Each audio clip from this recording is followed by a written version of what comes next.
Family is grieving tonight after their son died by suicide. His mother says he was the victim of sextortion.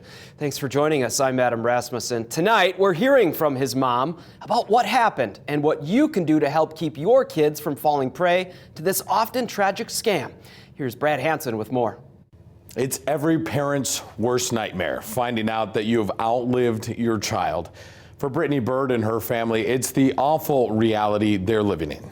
15-year-old Braden Bone was a light for his family. He was the goofiest kid, loud, so good at skiing. He loved skiing. He loved baseball. He loved his friends so much. He might have been a ninth grader, but he was already making big plans for his life. He wants to make sure that he has a job that he loves and that he's happy, like going to work, and he finds something that he really enjoys, and he had big dreams. But those big dreams were shattered last week.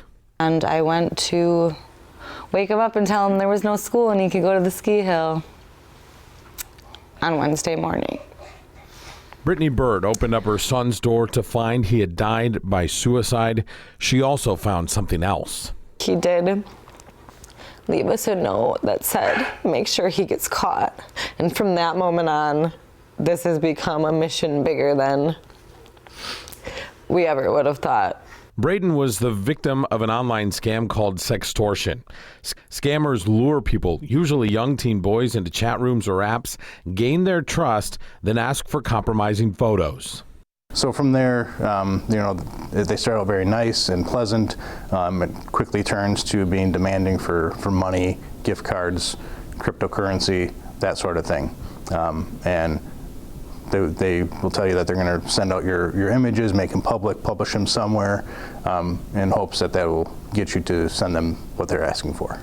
Brittany says that's what Braden did. But even after sending the money, the scammers didn't stop. They're relentless. And I just want these kids to know that no matter what, we can fix it. It doesn't matter what it is. And I know that he knew that, but he was so scared. I know he knew that. He told me everything.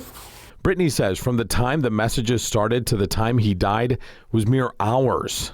But he wasn't sad. He loved his life. He loved his family. He just texted me the other day and said how he's got such a great girlfriend and he has such a great family.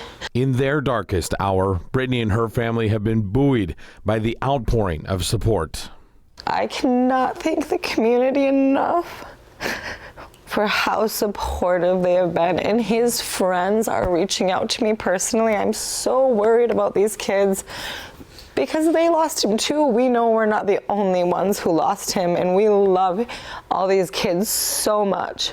That support includes texts from many of Braden's friends telling Brittany how wonderful their son was and the impact he made on their lives.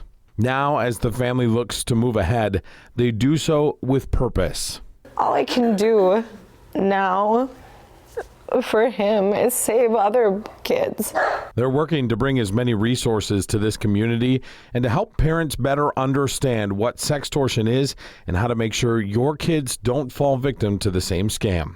Now, if you're curious, Brad Tatro from the Marathon County Sheriff's Office tells me Telegram, Kik, and Snapchat are three of the worst apps for your kids to have. As for Braden, they're holding a celebration of life for him Thursday at the Rothschild Pavilion. That's from 1 to 5. Brittany says anyone is welcome to come and share stories of their son or simply be with people who knew and loved him.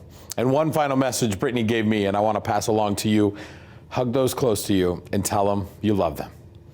In studio, Brad Hansen.